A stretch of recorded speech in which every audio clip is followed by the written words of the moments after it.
Usual ഒരു genre ഏതാണ്? Usually നമ്മൾ ഇന്ത്യൻ ലൈറ്റ് മ്യൂസിക് പിന്നെ ഹിന്ദുസ്ഥാനിയാണ് പഠിക്കുന്നത്. ഹിന്ദുസ്ഥാനി കുറച്ച് പഠിപ്പിക്കുന്നുണ്ട്. പിന്നെ അത് കൂടാതെ വെസ്റ്റേൺ എല്ലാം ഞാൻ അറ്റംപ്റ്റ് ചെയ്യാൻ ഇഷ്ടമാണ്. അതുകൊണ്ട് പക്ഷേ മോർ ഓഫ് ഞാൻ ഇന്ത്യൻ സിംഗിങ് ലൈറ്റ് സിംഗിങ്. ഒരു 2-3 മിനിറ്റിലൊക്കെ പാട്ട് തീരുമെന്നുണ്ടെങ്കിൽ അതിൻ്റെ ഒരു സൃഷ്ടിക്ക് പിന്നിൽ ഒരുപാട് എഫേർട്ട് ഉണ്ട്. കാരണം ഒരു പുതിയൊരു പാട്ടിനെ ഉണ്ടാക്കുക എന്ന് പറഞ്ഞു കഴിഞ്ഞാൽ നമുക്ക് ഒരുപാട് ഓപ്ഷൻസ് ഉണ്ട്. അതിനകത്ത് നമുക്ക് തൃപ്തിയുള്ള രീതിയിലൊരു പാട്ട് വരിക എന്നുള്ളതാണ്. അപ്പോൾ എന്നിട്ടാണ് നമ്മൾ അവരെ എന്താക്കുകയാണ്, he is not that good, അല്ലെങ്കിൽ the song is not good എന്നൊക്കെ പറയും. പക്ഷേ ഇതിനകത്ത് രസകരമായിട്ടുള്ള ചില അനുഭവങ്ങൾ ഉണ്ടാവും. പിന്നെ ഇപ്പം ഞാൻ കേട്ടിട്ടുണ്ട് റഹ്മാൻ സാറ് പാട്ടുകൾ ചെയ്യുമ്പോഴത്തേക്കും ആൾക്കാരിലേക്ക് പെട്ടെന്ന് ഇങ്ങനെ എത്തിക്കാൻ വേണ്ടിയിട്ട് ആള് ആ ഒരേ ഫ്രേസ് റിപ്പീറ്റ് ചെയ്യും. അഞ്ജലി അഞ്ജലി അല്ലെങ്കിൽ അവര് റോജ റോജ എന്നൊക്കെ പറയുന്ന പോലെ എല്ലാം റിപ്പീറ്റ് കേട്ടിട്ടുണ്ട്. യെസ്, അങ്ങനെ പറഞ്ഞപ്പോൾ ഞാൻ അതിനോട് റിലേറ്റ് ആയിട്ട് ഞാൻ ആക്ച്വലി ഒരു സോങ്ങാണ് യാരോ യാരോടി. അതിൻ്റെ ഒരു ബാക്ക് സ്റ്റോറി എന്ന് പറയുന്നത് മഹാലക്ഷ്മി അയ്യർ, റിച്ച സാവന്ത് ആൻഡ് വൈശാലി സാവന്ത് എന്ന് പറഞ്ഞിട്ട് 3 സിംഗേഴ്സാണ് നോർത്ത് നിന്ന്, അവർ മുംബൈയിൽ നിന്ന് വന്നിട്ട് അവർ ജസ്റ്റ് ഒരു രാത്രിക്ക് പറ്റിയാണ് വന്നത്.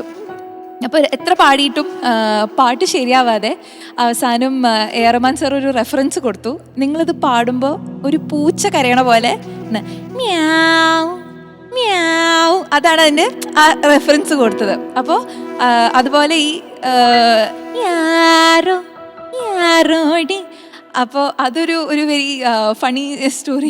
ശരിക്കും ഞാൻ ശ്രദ്ധിച്ചിട്ടുണ്ട്, ആ യാരോ അതൊരു പ്രത്യേക സ്റ്റൈലിലാണ് അവർ പാടുന്നത്. അത് ഓരോ സിംഗറും ഓരോ സ്റ്റൈലിലാണ് അതിൽ പഠിക്കുന്നത്. ചിലർ യാരോ എന്നൊക്കെ പാടി ഭയങ്കര ഇതായിട്ട് കറക്റ്റ് പൂച്ചയായിട്ട് പാടിയിട്ടുണ്ട്. അതെ അതെ അതെ. ഈ സോങ്ങിൽ ഇന്റൻഷനലി നമ്മൾ നേരത്തെ പറഞ്ഞല്ലോ, റഹ്മാൻ സാർ എല്ലാ സോങ്ങിന്റെയും ഫസ്റ്റ് 2 ലെറ്റേഴ്സ് റിപ്പീറ്റ് ചെയ്ത് ഇതാക്കുന്നു. ഒരു ഫ്രേസ്, ആ വാക്കുകൾ ഇങ്ങനെ റിപ്പീറ്റ് ചെയ്തുകൊണ്ടിരിക്കും. ഈ സോങ്ങിൽ ആള് ഇന്റൻഷനലി റിപ്പീറ്റ് അവോയ്ഡ് ചെയ്തിട്ടുണ്ട്. ലൈക്ക് എന്നിട്ട് അത് അവോയ്ഡ് ചെയ്യാൻ വേണ്ടി ഐ തിങ്ക് ആളെപ്പോഴും രാത്രിയല്ല റെക്കോർഡ് ചെയ്യണം, ലേറ്റ് നൈറ്റ്. അങ്ങനെ ലേറ്റ് നൈറ്റിൽ എന്തോ വൈരമുത്തു സാറിനെ വിളിച്ചിട്ട് വേറൊരു ലിറിക്ക് തരാമോ എന്ന് ചോദിച്ചു. അങ്ങനെ ആൾ പറഞ്ഞു, ഞാൻ നാളെ രാവിലേക്ക് തരാമെന്നോ എന്ത് പറഞ്ഞു. അപ്പോൾ ഇല്ല, ഈ സിംഗേഴ്സ് ഈ രാത്രി കഴിഞ്ഞ് അടുത്ത ദിവസം രാവിലെ അവർ ഫ്ലൈറ്റിന് പോവും, അപ്പോൾ അവർക്ക് ഇപ്പം തന്നെ വേണം എന്ന് പറഞ്ഞ് അങ്ങനെ അപ്പം തന്നെ ഇൻസ്റ്റന്റേനിയസ്ലി അവർ യാരോ, ആ യാരോനെ കൂടെ ഒരു യാരോടി, അപ്പൊ ഇന്റൻഷനെ യാരോ യാരോ എന്ന് പാടുന്നതിന്റെ പകരം യാരോടി ട്രെൻഡ് യാരോ യാരോ എന്നായനെ. പക്ഷേ he intentionally changed it to a different word. ഒരു ചേഞ്ച്. യെസ്.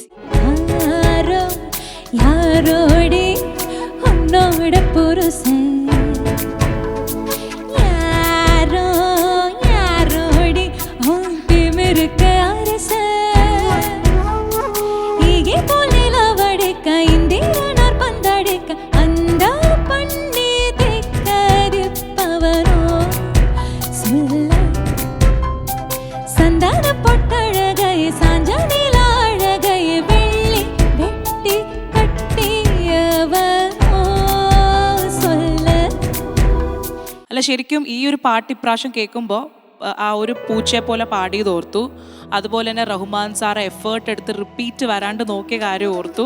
അതുപോലെ രാത്രി വിളിച്ച് എന്താണ് വൈരമുത്ത് സാറ് ആ ബ്രില്യൻസ് ഉണ്ടല്ലോ, അതായത് യാരോ യാരോ എന്ന് പാടുന്നതിന് പകരം ചെറിയൊരു വ്യത്യാസം യാരോടി. ശരിക്കും നോക്കുമ്പോൾ റിപ്പീറ്റ്സ് ഒന്നിനുമില്ല, എന്നാൽ മ്യൂസിക്കിൽ റിപ്പീറ്റ് ആ ഒരു ഫീല് കൊടുക്കുന്നുണ്ട്.